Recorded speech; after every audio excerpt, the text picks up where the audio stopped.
our roundtable discussion titled Teaching Across Cultures, Rethinking EMI Pedagogy. This session will be moderated by Dr. Yaju Fan, Associate Executive Officer of RCEMI. Let's give her a big applause. Thank you, Helen. Good afternoon, everyone. It's our greatest pleasure to have you here with us. And today, with the roundtable discussion, we're honored to have some distinguished guests. On my left, we have Dr. Michael Smith, the Director of English Language Center from the University of Texas at Austin. We also have Dr. Lin Zibing, Professor from Department of Education from National Taiwan Normal University. Dr. Jialin Liu, who's the Vice President of Academic Affairs at National Taiwan University of the Arts. Dr. Yulu Lai, Associate Professor from the Department of Life Sciences and from the National Taiwan Normal University. We're also honored to have the EL Fellow from American Institute in Taiwan, Mr. J. Philip Smallwood. Today, as the topic enlighten us to shape the future of bilingual and collaboration, we are looking at how teaching and learning in EMI could become something as a core. So we are going to discuss 3 questions, and we will be able to have the privilege to listen to the experts with their sharing. So firstly, we want to talk about something about navigating cultural expectations in EMI. The question is, what challenges and opportunities have you experienced or observed when teaching and learning across different cultural contexts? And how can EMI pedagogy be adapted to better respect and integrate those diverse expectations? Here we have our EL fellow from AIT who's devoted himself in the context. So I will be very glad to ask him this question, and let's welcome his answer. Thank you very much. So I've only been in Taiwan for a month now, but I've been working in EMI centers in Tam Kang University and NCCU. And I've had the opportunity to observe how EMI is operating in different contexts across the higher education sector in Taiwan. I think one of the biggest challenges for EMI in Taiwan is a lack of understanding of what EMI actually is. Because we have a lot of definitions, but we also have a lot of misconceptions. And there wasn't a lot of buy-in when these policies, BEST and the Bilingual 2030 initiative came in. There wasn't a lot of buy-in from the faculty and the students who were actually going to implement this. They were just kind of told to do this. But they don't know what they're doing. And I think that in itself is causing a lot of anxiety. And I think if we continue to do workshops like this and in-house trainings to kind of get faculty and teaching staff to understand what EMI is and what it is not. EMI is just a medium instruction. It's not, it's not teaching English. You're not English teachers, but I think a lot of faculty think that they have to teach, grammar and vocabulary and that kind of thing, and that's not really the case. So I really think that if we can just kind of define what EMI means for professors in Taiwan, I think that would solve a lot of the issues going forward. Thank you very much, Mr. Smallwood. Well said. You mentioned about the misconception of EMI. Within a very fresh perspective, you are external, but now internal in the system, right? And you get to see that what is happening here. And you also mentioned about with professors that when they are encountering that why and what or how of EMI, that might be the process ongoing, especially for elaborating and also to orchestrating the understanding, and eventually we'll get to put into the practice. Thank you so much for that. And contrastly, I would like to invite an external expert who collaborated with us for some time, and then to look at what might be the challenge within this different cultural context and share it with us. Dr. Smith? Sure. Yes. I don't want to repeat anything I said this morning, but there may be new people here. One of the examples that I gave was just in communication style. There's a famous example of comparing communication styles to bowling, basketball, and rugby. And sometimes when you're in a situation, you don't know what your culture is because you live in it. And until you see a contrasting thing, you can't tell. And so, you know, you watch how someone bowls, they go up one at a time, take your turn, your turn's done, you sit down, next person goes up. Versus basketball, 2 teams. There are rules. You can't just foul, you can't travel, but one has the ball and is trying to move it, the other one's trying to take it. Versus rugby, where it seems like it's a free-for-all. Everybody's just all going for the ball all at the same time. And then you liken that and you can show, well, ask the class, which of those seems to be your style in speaking, right?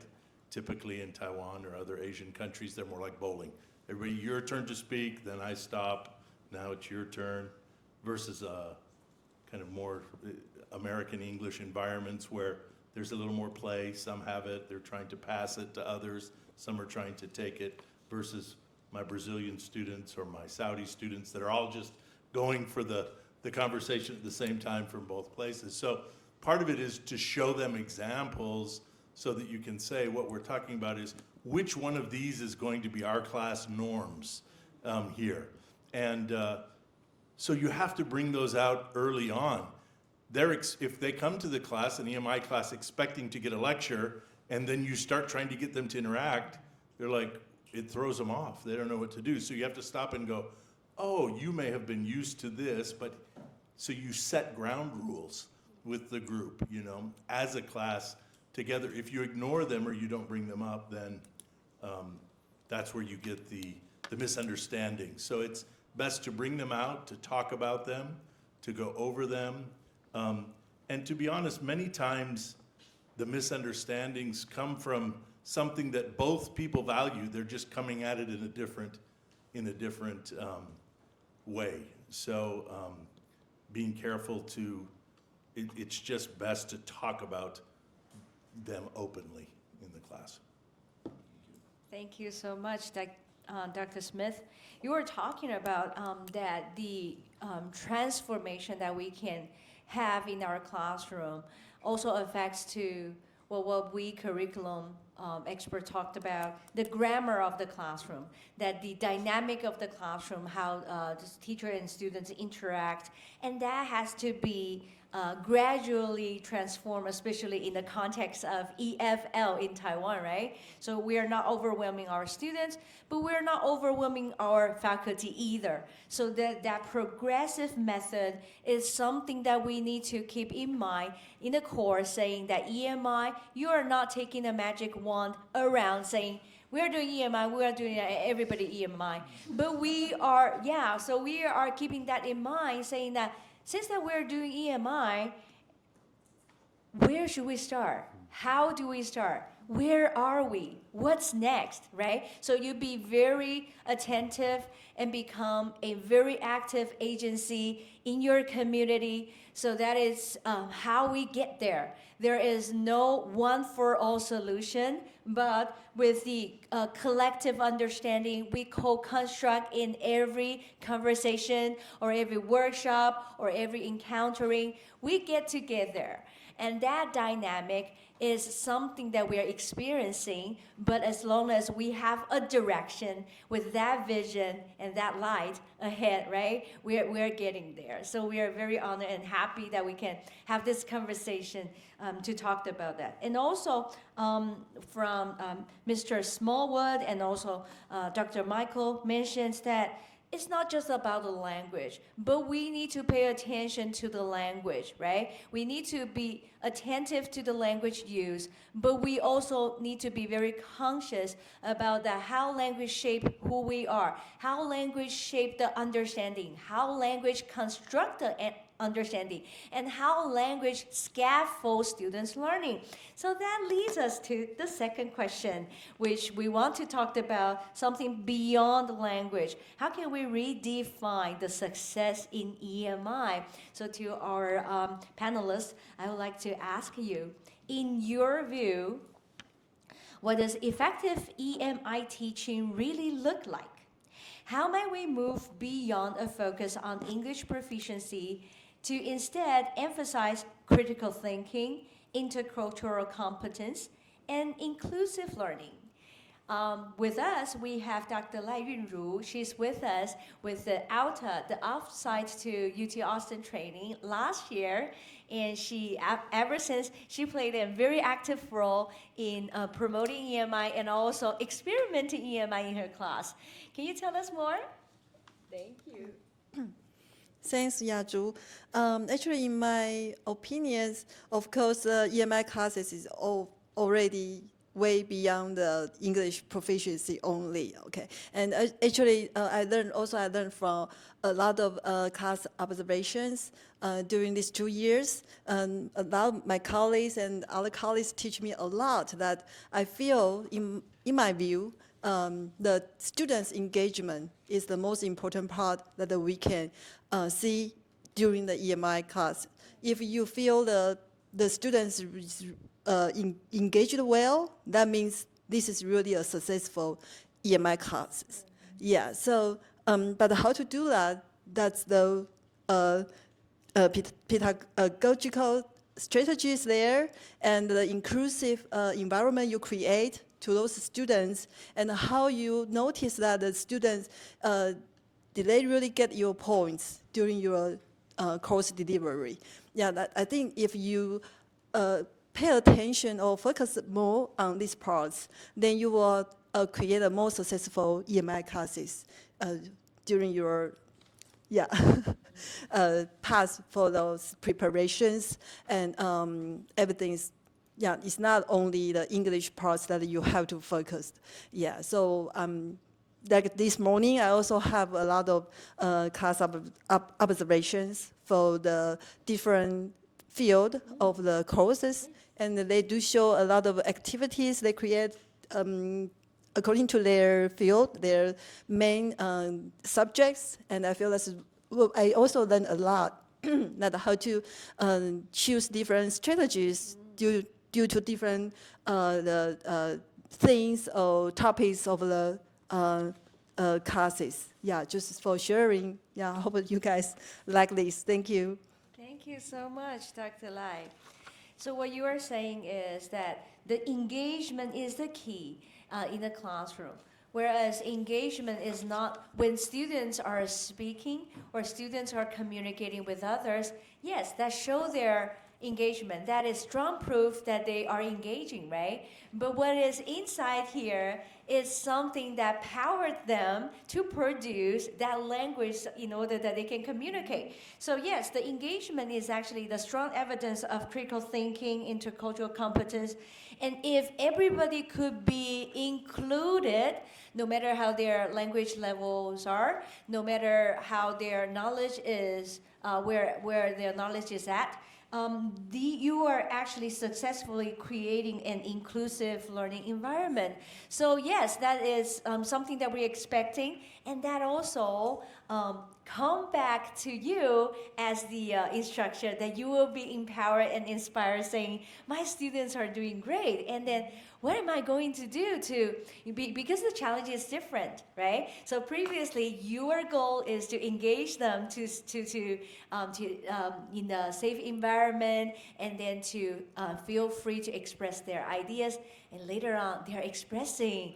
And what's next, right? So there comes with a set of goals in your classroom that you need to be attentive to move along. So you're observing what's their thinking.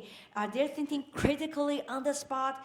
And what do they concern about the intercultural different perspectives? Do they speak with the other perspectives, right? So do they understand that? So there are all kinds of things going. So that is, thank you so much for showing us that what you see with that. Thank you so much.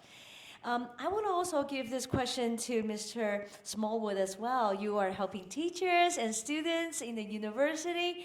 And then what might be the focus now, in your opinion? Thank you.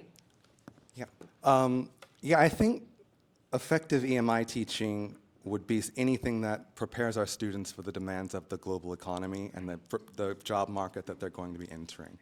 Because it's not just about the content, it's about collaboration skills, it's about taking responsibility for your own learning, being an active participant in an academic community.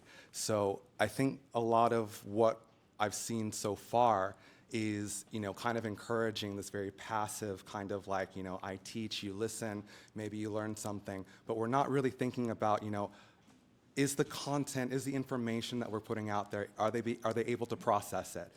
Maybe I'm giving them a lot of information, maybe I'm talking a lot, maybe I'm tired, my voice is sore at the end of the lesson, but have they actually learned anything? Mm-hmm. So I think that we really need to think about what is actually, getting through to the students, rather than just focusing on putting content out there and like overloading them with lots of information. Well said. Thank you, Mr. Wood.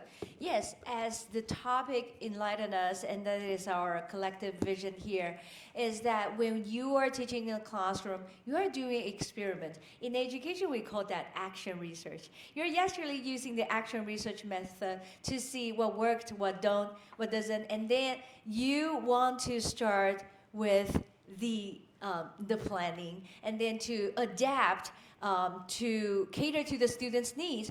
So you are actually activating the scholarship of teaching and learning in your classroom. And that is collecting evidence, understanding what students are doing now, and with possible intervention, saying, oh, there are something I need to adjust because my students' performance is like this. So yes, so that makes the teaching process dynamic. And some of you may ask, would that be too much of work, right? Saying we are preparing for EMI, and then we're doing this at all time, we're changing our strategy at all time. But in our previous discussions, we figure if it's not EMI, would this apply to CMI? And the answer is positive. Everybody's telling us, you know what, we learned this from EMI, but I don't have EMI within this semester, so I tried in my CMI class, and guess what? It worked. It worked really well, right? So that is how we want to transform that with this kind of professional development. Of course, it's in EMI, but it's actually the I, as Dr. Smith mentioned this morning, right? It's the pedagogy, it's the instructional approaches, it's the understanding of your students, and it is how you bridge the knowledge and the student with your expertise in teaching. So that is just something that we want to work very hard to interweave together. And teachers, do they feel tired? Of course, at first, but to a certain amount, and until they see what Dr. Lai mentioned, right? Until they see students' engagement and their feedback, they are empowered, they are fulfilled, and they feel like, well, they are doing something really meaningful. It is because the feedback and reaction from the students told them so, right? So that is the thing that we're looking at, and we are very happy that we can celebrate it here together. Thank you so much, Mr. Smallwood. And I think that it's a great time that we can move on to another aspect, which is how we can build sustainable cross-cultural communities of practice. And togetherly we have Dr. Lin Zibing, who is the former CEO of RCEMI. We are very honored to have him. It is because he had this vision. He established the center. And then I would like to ask him that how can institutions and educators collaborate across borders to create professional learning communities that are not just temporary but sustainable, and that genuinely transform EMI teaching and student learning experiences? Dr. Lin, the floor is yours. Yeah, thank you, Sonia. I think before answering this question, we probably need to have some pre-understanding so that we can articulate and to talk about this question even better. If we go back to what we just discussed, what is a successful EMI class? I mean, first, there is a condition before we talk about the change of the language. when we do CMI, we need to make sure that all the contents we want to deliver to our student, we plan the lesson and want our student to learn all these knowledges or critical thinking in our CMI class. When we do EMI, we need to make sure that this happens first, then we talk about the language. Otherwise, if we sacrifice the learning of the content and to make our classroom become EMI, giving our student a good English communicative environment, but with the price of they lose some of their learning when they had a CMI course. I think we need to bear this in mind. The content learning is very important. And we move to another level because, in Taiwanese context, when we do EMI, for most of the instructors or lecturers in university, the biggest worry is that, am I having sufficient English proficiency to do EMI? And do I have precise pronunciation, blah, blah, blah? Because I've been to various universities talking about EMI, and that is probably the very first few questions I have been asked by different faculty members. They are worrying about their own English proficiency. So I think we need to abandon an idea considering that there is so-called standard English. To me, in EMI class, all the language is focusing on how to communicate the content I want to deliver to my student smoothly and clearly. So if we look at how to build a sustainable cross-culture communities of practices, for professional development to all these EMI lecturers or instructors, in Taiwan, by the effort of the EMI, there are quite a few professional learning community has been established in Taiwanese context. Lecturers and instructors from different universities form this professional learning community to discuss how to do EMI better together.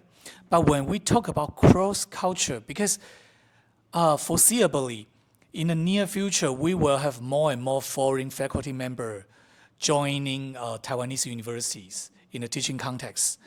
Then when we discuss with them, we need to have a certain cultural awareness. I think like Michael just mentioned, you use a very good metaphor, two different sports, then can represent different style of communication. When our professional learning communities have a foreign faculty member, the first thing is that we need to know more about this essence of intercultural communication so that we can provide a smooth communication. Otherwise, if there are misunderstandings happening within the learning community, it's not a healthy style of having a sustainable communities of practices. Right. And currently, I think under Sonia's effort, RCMI actually developing this PD program with overseas university. I'm sure that different universities have different styles when they talk about EMI, especially when we work with those universities. In fact, English is their daily communicative language. The context is very different from Taiwanese context. So I'm sure that Sonia spent a lot of efforts making sure that our need has been successfully transferred or conveyed to our partner university. And I actually attended certain meetings together with Sonia, with our foreign partners, when we develop those PD or professional learning community. So the cultural awareness is one of the crucial things to make the communities of practices sustainable. And also, the second thing is that, do we have a good alignment between domestic research on EMI together with the PD program. Because, of course, like Michael and Jay's perspective from outside Taiwan, they are valuable and could give us a lot of insights. But at the same time, we are the lecturers teaching our students within Taiwanese university. We know the local context. And I'm sure that actually when Michael mentioned that your Brazilian student and student from other countries, they share their perspective in your classroom. At the same time, I think I can imagine it's a very lively classroom. But if we reflect on our EMI teaching in Taiwan, we need to spend a lot of time putting various efforts to make sure that our student can give us some response.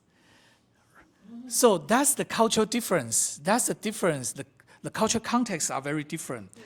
So if we can have more domestic research focusing on Taiwanese context, we can know our needs even better. When we work with our partner from overseas, we can convey our needs more accurate, so that we can have better outcome.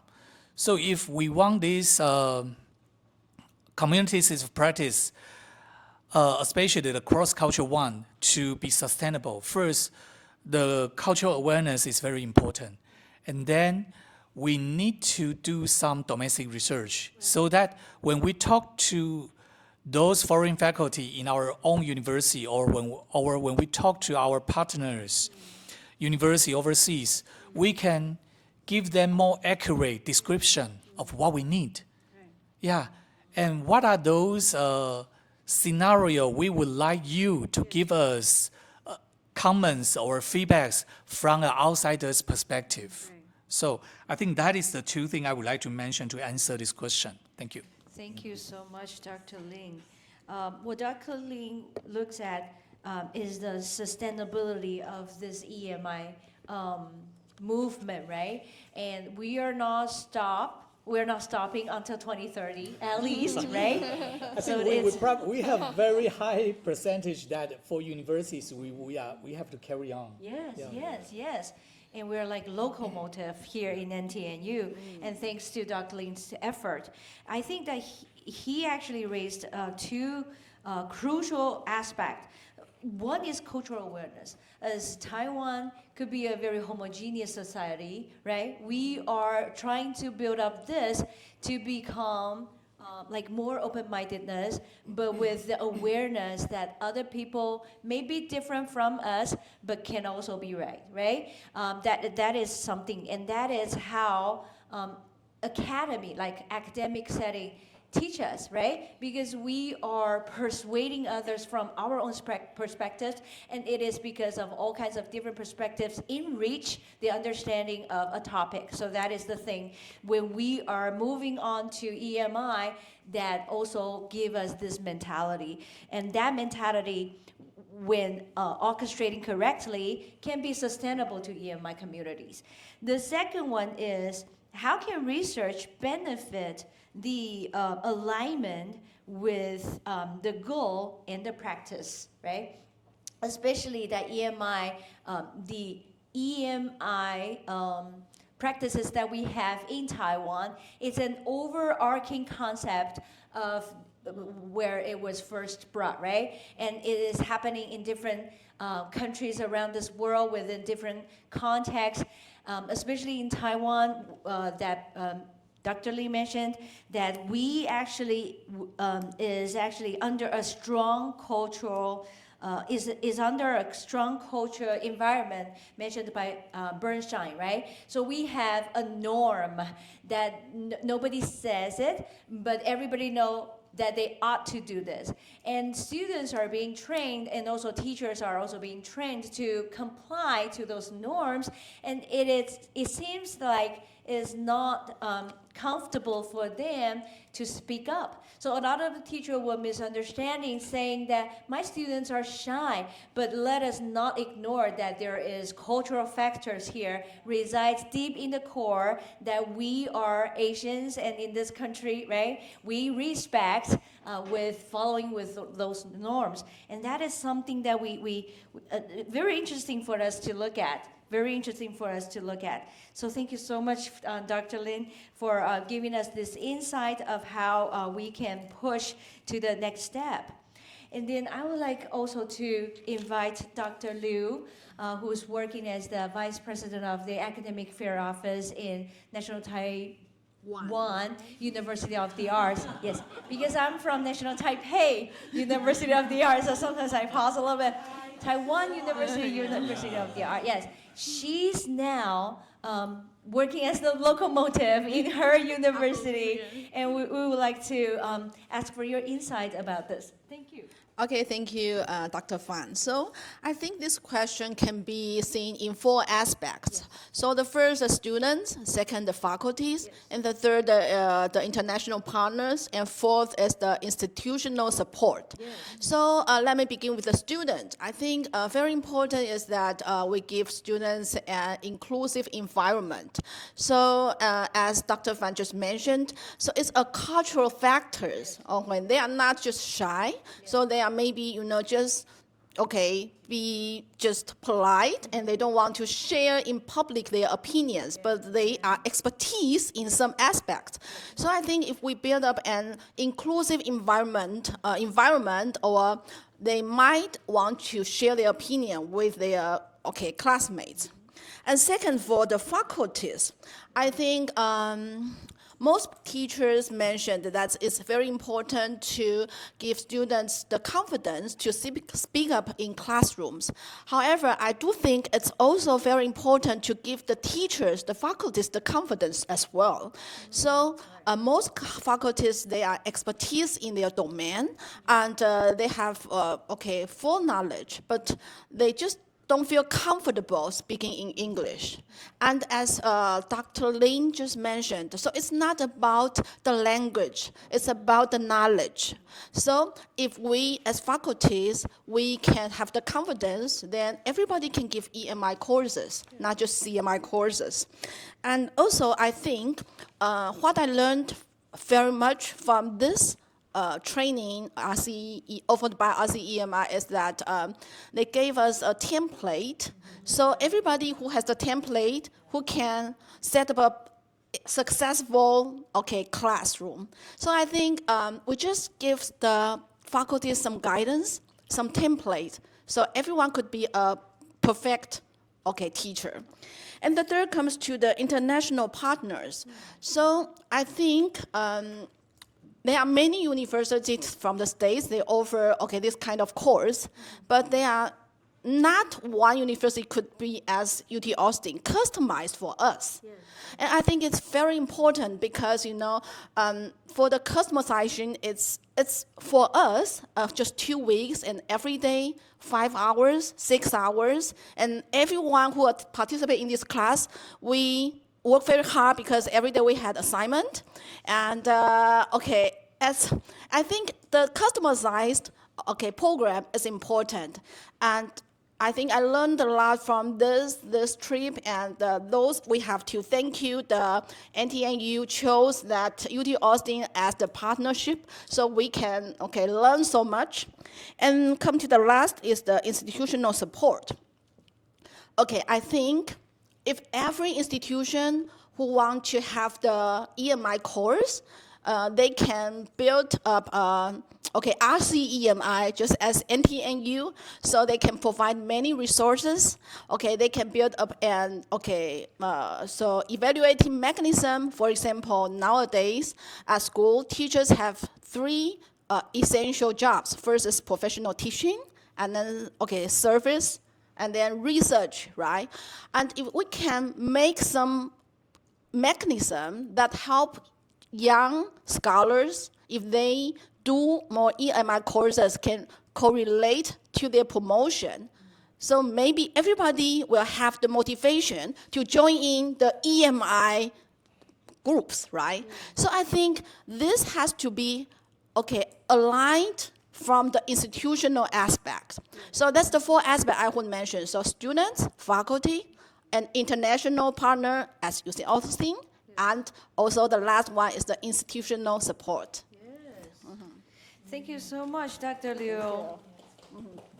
What you mentioned firstly is that we need to be aware that the effective filter that any language users is encountering is a key that we need to pay attention to. So not only for the students, they are shy and with the cultural factor that resides in with this context. Also for the professors, right? So sometimes we say that they have 偶包, but that is actually because when you're using the same language, you sound different. And it seems like you are a totally different person. The identity actually changes, right? So how can we provide the support to all language users in this context is a key. And thanks to you, you mentioned to the scaffolding that we provided with the annotated template of lesson plan of the classroom observation and with the observation rubric, and also with some other guidelines of how we can develop EAP course, ESAP course, and ESP courses, things like that. We are actually providing teachers ideas so that they are not doing this from scratch. That is the thing, right? Because we have this establishment already.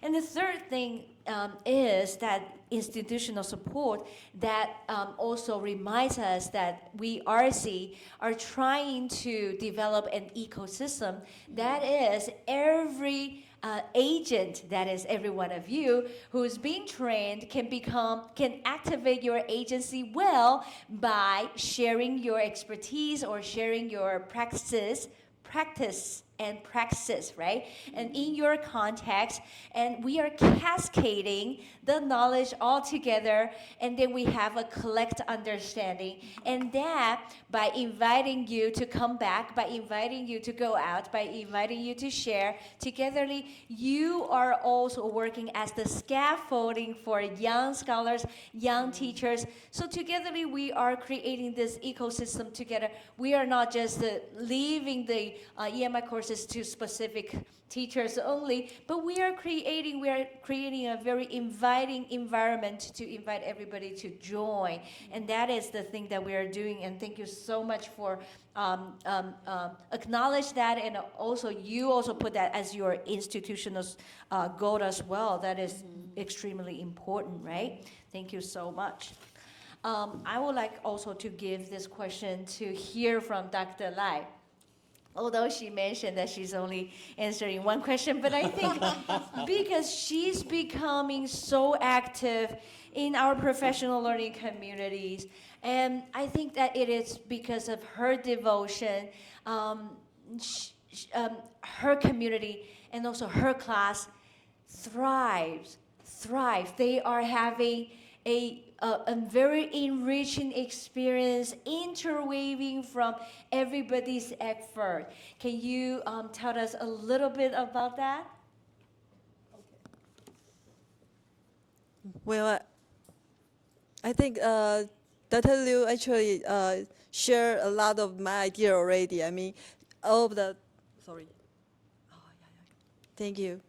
Yeah, actually, all of the aspect that I have ever think she already covered everything. So really hard to me to get any extra ideas about this. But I think the most important parts for this one, I will conclude that we should keep doing whatever we have learned and we are doing now.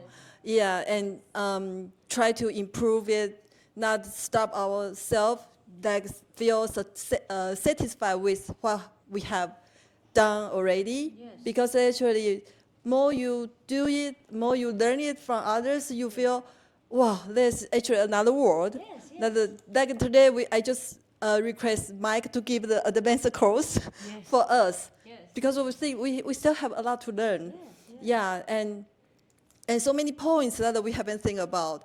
And not only the courses that we deliver, especially for those cultural, like we always think about different culture, how to, I think that's really still, for me, is the biggest hurdle in the class right now, because no matter the students shy or actually they really cannot get your idea well, how you help them, but without to make the mark or make the label on that specific students. Because when you pay your attention to that, actually it's another kind of create a not so friendly environment for those specific students actually.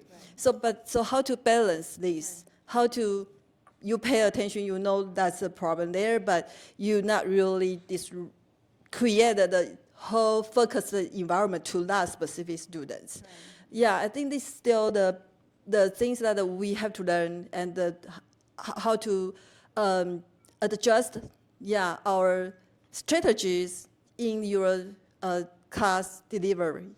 Yeah, so I think that's the thing that it's still a long way to go, and we keep doing it, we keep sharing like this, and then we can grow together. Okay. Thank you so much, Dr. Lai. What Dr. Lai mentioned is what we call the wisdom of practice. The more you practice, the more wisdom that you get. And it is because when we are reflecting on what we did, we get to think about how can I do better. And in fact, we education people want to claim that all people self-taught themselves. We are self-teaching us to be a teacher in higher education, of course, right? We are not being trained. And, but now we got good training that give you, some lubricant for you to move faster. But again, in your classroom, you are still reflecting on what worked and what didn't. And then when we get a chance to talk about it, and then you get to reflect that in a deep manner, so you get to think about what's next, right? You get the trial and error, and you get all of the wisdom of practice. And that's the key to effective teaching and learning. And congratulations, you all get that key. Thank you so much for staying with us.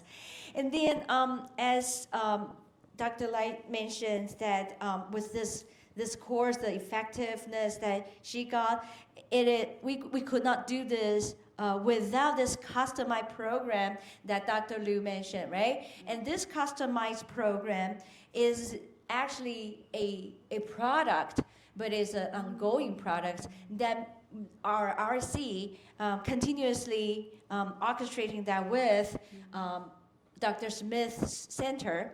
We have bi-weekly meetings starting from 2023 October until now.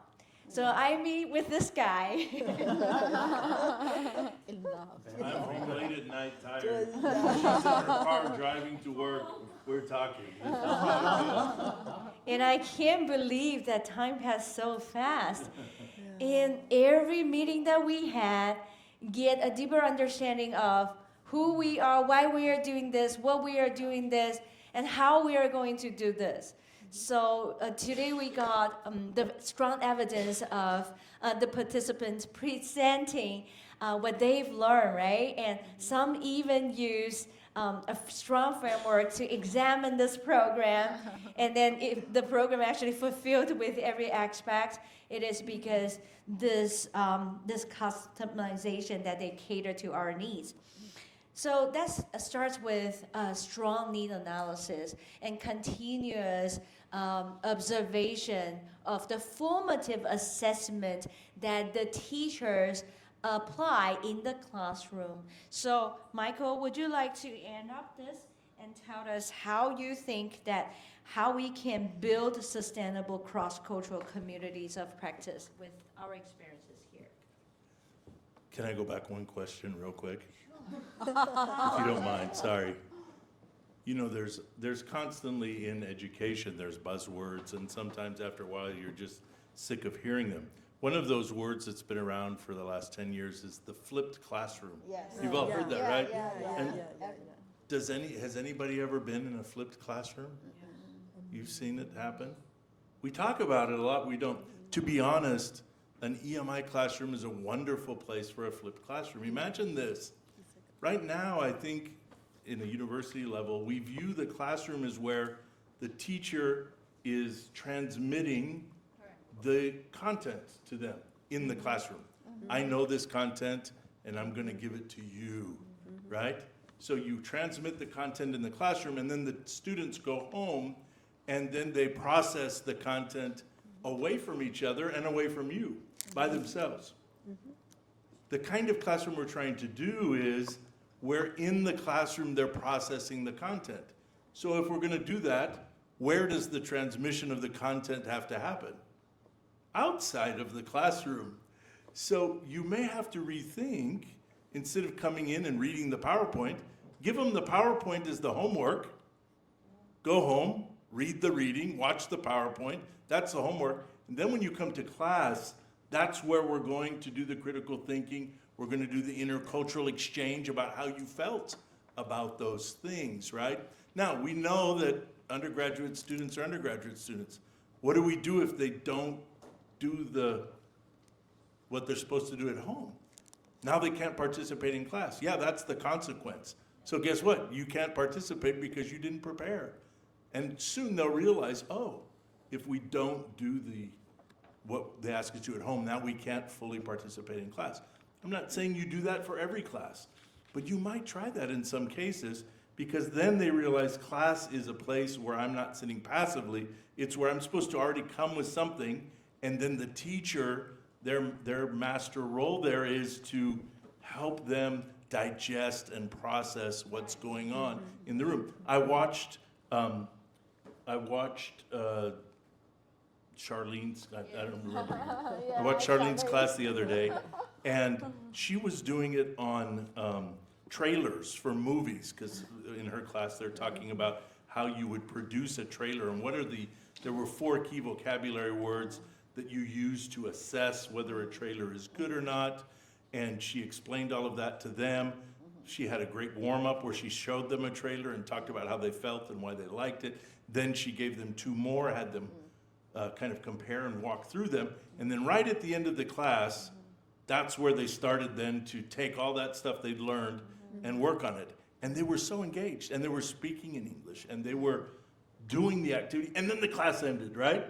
And I thought to myself, what if she'd given them the part where they watched the trailers, like before they came that day, and you started like way earlier, that interactive piece there.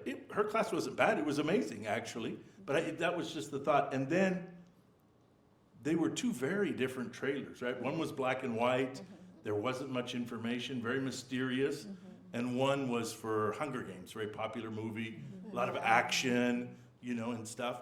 And then she asked the students in each group, which one did you like better and why? I thought they all were gonna say the Hunger Games, to be honest. But actually, no. At least half of them liked the other one, and it was the men that liked, they'd split down gender lines. And I thought, here's a great question you can ask. Why do you think the men like this one versus that? Now we're critically thinking, now we're doing that thing, that magic that happens, right, in the class. And she set them up for success. So I think there's an area to explore with the flipped classroom in how we see ourselves, in the class. Are we just there to just tell them information that they could read? Or are we there to help make that happen? Back to your question, sorry, now to the last thing. The sustainable cross-cultural communities, we struggle with this also in the US in this way. There's 52,000 students at the University of Texas at Austin. We send 3,000 abroad every year to study abroad. We say, wow, that's a big number. But as a percentage of the 52,000, there's 49,000 that didn't go study abroad.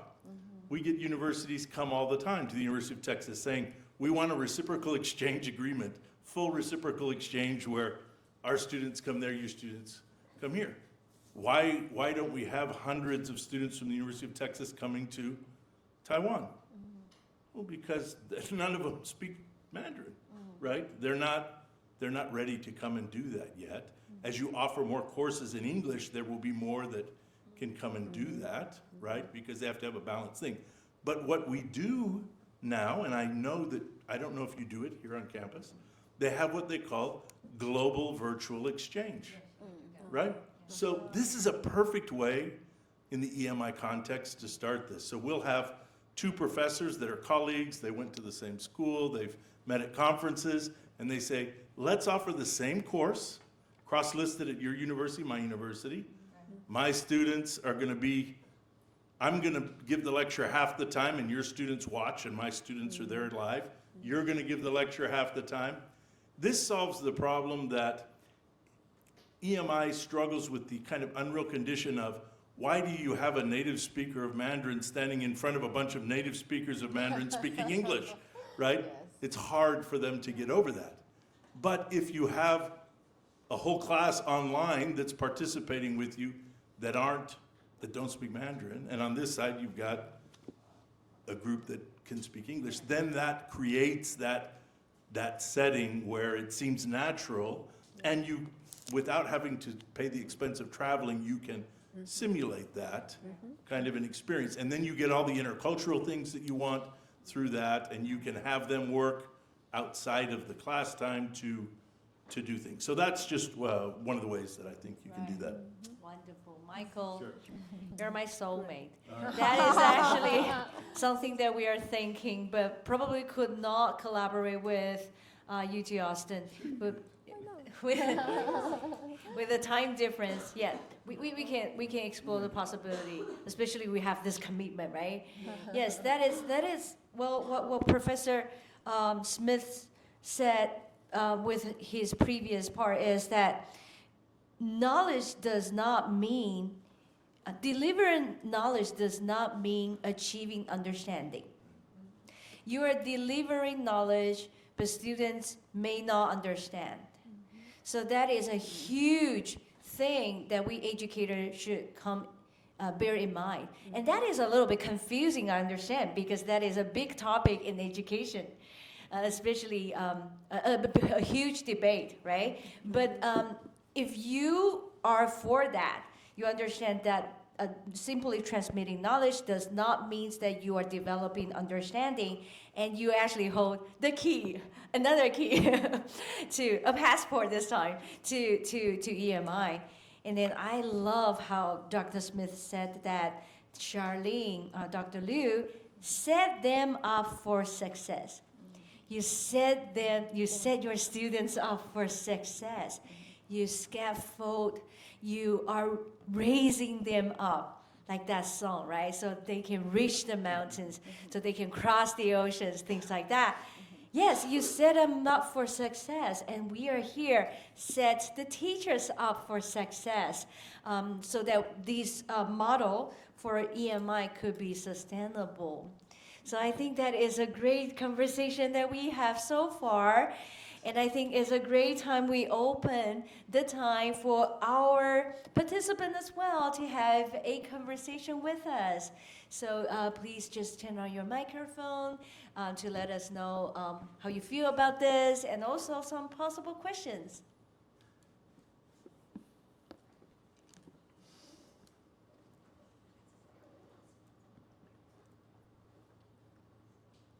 And if you make eye contact with Dr. Fan here, she'll call him. Don't look at her. Turn your head like this.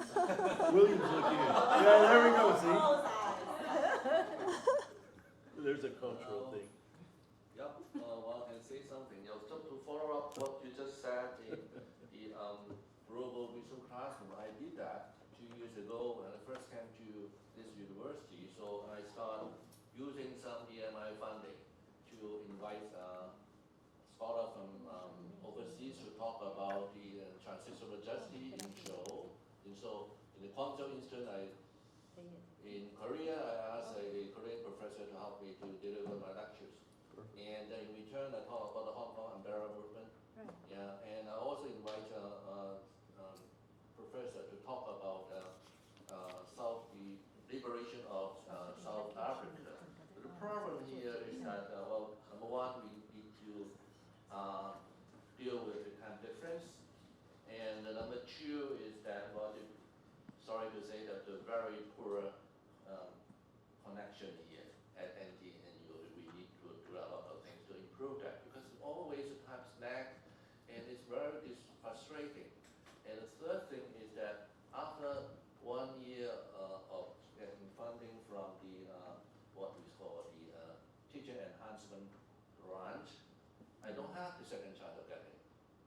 So that's the problem. We don't have enough funding. With the very humble honorarium that we can offer according to our system, it is almost insulting, sorry to say that, to pay a overseas scholar, for example, for $1,000 NT dollars. Can you imagine that? It is really unthinkable for international scholar. So this is the real problem. And speaking of that, I'm not born in the years of horse, so I'm not a naysayer. So actually, I'm quite lucky. I'm born in the year of rabbit, so I'm not, even though I'm not a bunny anymore, but I'm still a lucky rabbit, right? And with due respect to, I would like to point out some other aspect which may be challenging for us. Now, people now you talk about education, pedagogy, language program, stakeholders, for stakeholders, and I'm glad that Professor Lin bring out the cultural aspect. But there are deeper foundation we may delve into in order to understand the complexity of the problem.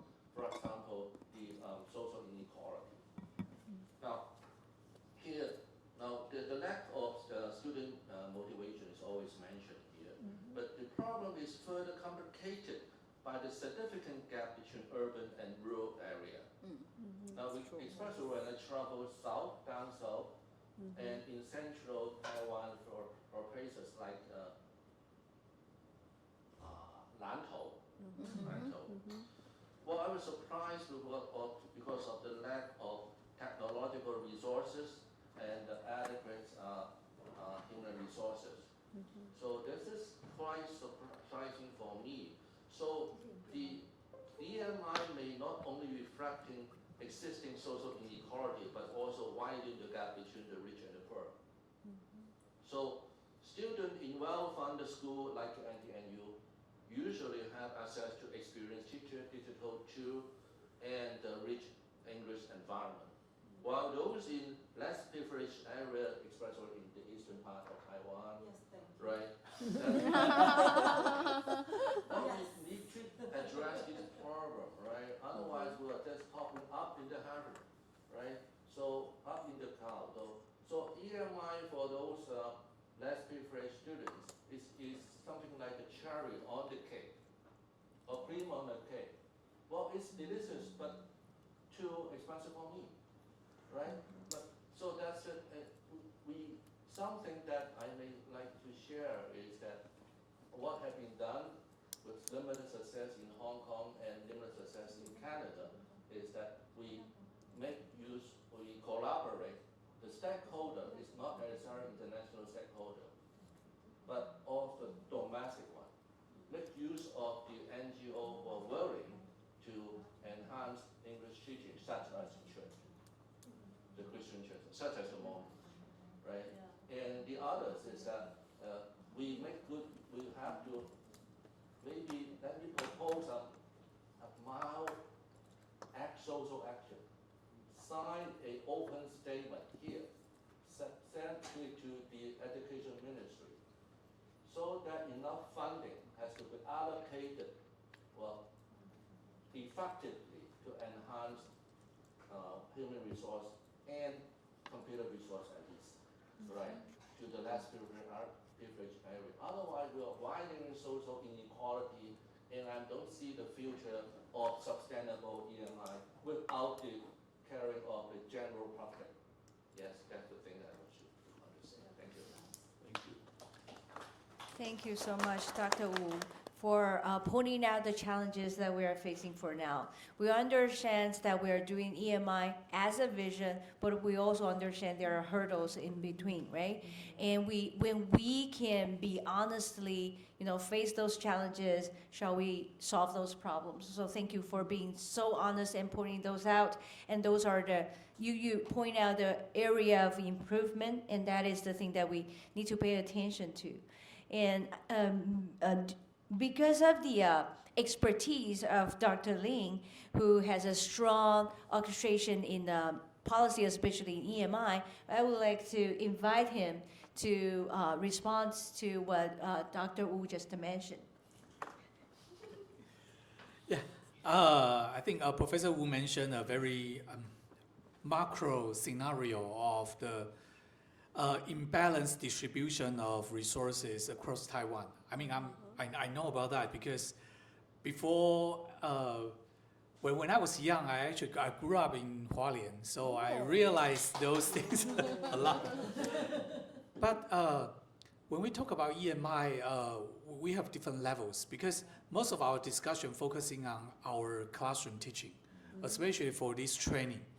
And Professor Wu actually mentioned the very macro policy aspects of EMI.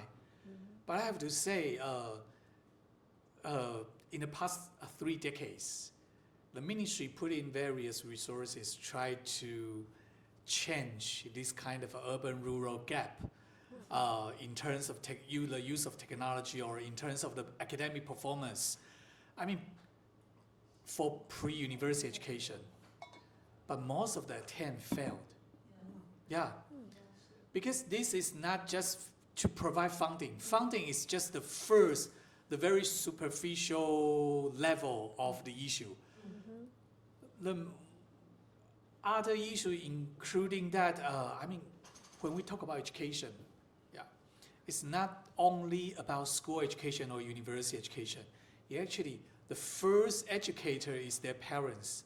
But in those rural areas, quite a lot of the kids, they are actually raised by their grandparents. Their parents actually are missing. So, I mean, if from my own perspective, it's not an easy issue that we can solve, just rely on formal education. And it actually takes a lot of more efforts to put in besides investing money only. But of course, investing money is the quickest way for the government to say that, yes, we do something. We have achieved this. If you go to elementary school or secondary schools in rural area, they have much more iPad than the students sitting in NTNU classroom. Yeah. Take the Department of Education, for example, we only have 30 iPads for 400 plus students. Wow. But if you go to elementary schools, they can have 1 each. Yeah. But I can give you an example. I observed a lesson, a bilingual lesson in one of the junior high school in a rural area in Jiayi. And the teacher have good iPad at the most up-to-date model. And disseminate to individual students. Half of the students didn't know how to turn it on. Yeah. But it won't happen in Taipei. But it's not because of the school education. It's because of their family background. And that is an issue for Taiwan, and that is also the issue for the United States or for many other countries. Yeah. We still have a long way to go to solve that. That's why I'm saying that we usually need to get the support of the third sector, the NGO. So to supplement the breakdown of the nuclear family, because the parents may be working in the city while they're asking the grandparents to take care of the children. So we need to expressly to help for the NGO, from the NGO. And also we need to make the best use of the retired English teacher for that part. Yeah. So ask them, we train them so that they will teach the student how to use iPad and other things. The third thing is that myself and my wife experience try to use the Mandarin phonetics symbols and phonetics to help them to pronounce English. Once it can be done, the grandparent with that Chinese education background can help the kid to at least say some English words, right? So that's something that we are doing the experiment with very limited success. Thank you. Yeah. But in response to that, when I promote, no matter it's bilingual education in pre-university sector or EMI in university, I think one idea actually kept popping to my mind. In fact, when we talk about bilingual education in pre-university schools or EMI in universities, do all the Taiwanese future generation need to have good English proficiency? My answer is definitely no.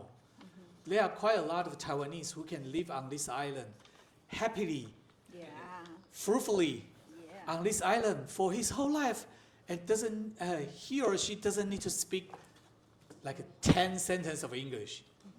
Yeah, because Taiwan, yes, we know that the most commonly used language is Mandarin.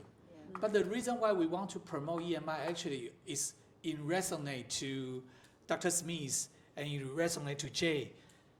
I mean, intercultural awareness or competencies or this kind of intercultural understanding are crucial. But it doesn't mean that everyone needs to have that. It's not compulsory to all. It's for those who are interested in this. Because when we feed the babies, if you remember when you raise your kid, they have their preference. If the kid is actually very keen to have international collaboration, to have intercultural encounter with foreigners, we feed them this. We give you bilingual education, we give you EMI. Great, you do it. But if for those kids who doesn't have any interest in learning other language, but he or she may be very good in arts, maybe very good in hands-on experience, why not? We feed them with this. I think we need to think about that. To me, bilingual education and EMI, yes, to me, I would say that is a good policy intent. But it doesn't mean that every individual Taiwanese future citizens need to be very good in English or have very good proficiency in English. To me, it's a choice. That is also the reason why at NTNU we say that EMI course is a choice for the students. It's not compulsory. You can make your own choice. Once you make the choice, you know the reason why you devoted your efforts in your EMI lessons. Well said. I think that we just saw a very wonderful Okay.